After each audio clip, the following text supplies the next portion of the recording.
42% డిక్లరేషన్కి సంబంధించి అప్పుడు ఎందుకు బీసీలకు సంబంధించి కేసీఆర్ ఈ ఆలోచన ఎందుకు రాలేదు?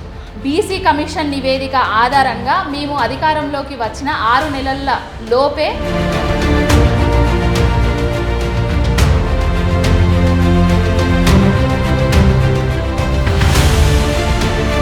వాళ్ళు బీసీలకు ఇచ్చిన హామీలను ఒక్కటి కూడా ఇంతవరకు నెరవేర్చలేదు. అంటే 30 సంవత్సరాల తర్వాత కూడా ఎస్సీ వర్గీకరణ బిల్లు కూడా ఈరోజు ఆమోదానికి ఉంది కదా. మరి అన్ని ఓట్ల కోసం వీళ్ళు వేసిన స్టంట్లు తప్ప ఏమీ లేదు.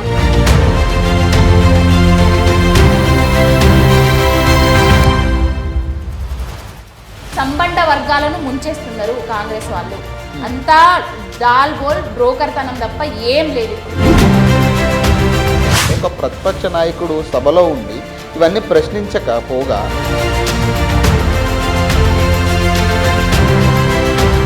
మోసపోతే గోసపడతాం.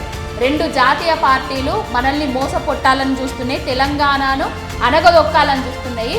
ఇప్పుడు కనుక వాళ్ళ మాటలు నమ్మి మనం మోసపోయినాం అనుకో, రైతు బంధు మాయమవుతుంది, నీళ్లు మాయమవుతుంది, 60 ఏళ్ల గోస మళ్ళీ మనకు తెలంగాణకు దాపరించబోతుంది అనేసి సభలల్లో చెప్పిన విషయం మనకు అందరికీ తెలుసు.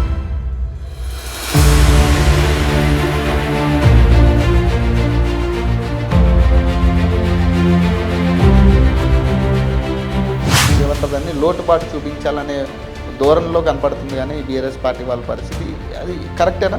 ఏదన్నా ప్రాజెక్టు కట్టింది ఉందా? ఏదైనా ఎవరికైనా ఒక వర్గానికి లబ్ధి చేకూర్చింది ఉందా కాంగ్రెస్ ప్రభుత్వం అధికారంలోకి వచ్చిన తర్వాత? ఇప్పుడు ప్రశ్నించేటోళ్ళేమో మూతులు మూసుకొని కూర్చుంటున్నారు. మీడియా ఛానల్, యూట్యూబ్ ఛానల్ వాళ్ళు వచ్చి రైతులు పడుతున్న గోసను అవన్నీ బయట పెడుతుంటే వాళ్ళు తట్టుకోలేక ఇప్పుడు ఈ విధంగా మాట్లాడుతున్నాడు. ఎవడు పడితే వాడు ఏదో ఒక ట్యూబ్ పెట్టుకొని మమ్మల్ని ఇష్ట రాజ్యంగా అధ్యక్ష ప్రజా జీవితంలో ఉన్నాం కాబట్టి నిజంగా ఓపిక పడుతున్నాం అధ్యక్ష. రక్తం మరుగుతుంది. ఏంది భాష అది అధ్యక్ష? కుటుంబ సభ్యులను అంతేసి మాటలు అంటుంటే అసలు మీరు మనుషులా అని నేను వాళ్ళని అడగదలుచుకున్నాను అధ్యక్ష. మీకు భార్య బిడ్డలు లేరా? తల్లిదండ్రులు లేరా? కానంటే ఇదే క్వశ్చన్ వాళ్ళు కూడా అడుగుతా ఉన్నారు. మేము కూడా ఇట్లా కొన్ని ఛానల్స్ పెట్టించి వాళ్ళని కూడా మేము చూపిస్తే వాళ్ళకి ఓకేనా? కేసీఆర్ గారి దగ్గర నుంచి మొదలు పెడితే, వాళ్ళ మనమడి దగ్గర నుంచి మొదలు పెడితే, భార్య పిల్లల వరకు కూడా తెప్పించింది కదా.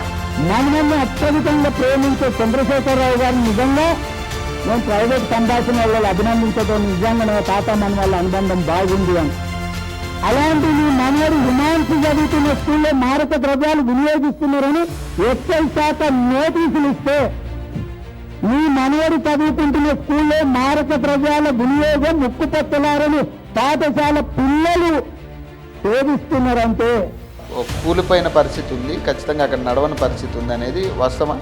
ఒడ్డు ఎక్కిన తర్వాత ఓడమల్లన్న, ఒడ్డు దాటిన తర్వాత పోడమల్లన్న కథలు. ఏ విధంగానైనా చేసి అధికారంలోకి రావాలి. అధికారంలోకి వచ్చిన తర్వాత మనం చేసేది చేసుకోవాలి. అసలు ఏం చేస్తున్నారు రేవంత్ రెడ్డి అన్నట్టు? కుక్కలు కూడా సిగ్గుపడతాయి. రేవంత్ రెడ్డిని కుక్కలతోటి పోల్చిన కుక్కలు కూడా సిగ్గుపడతాయి. కుక్కలు విశ్వాసం కలే.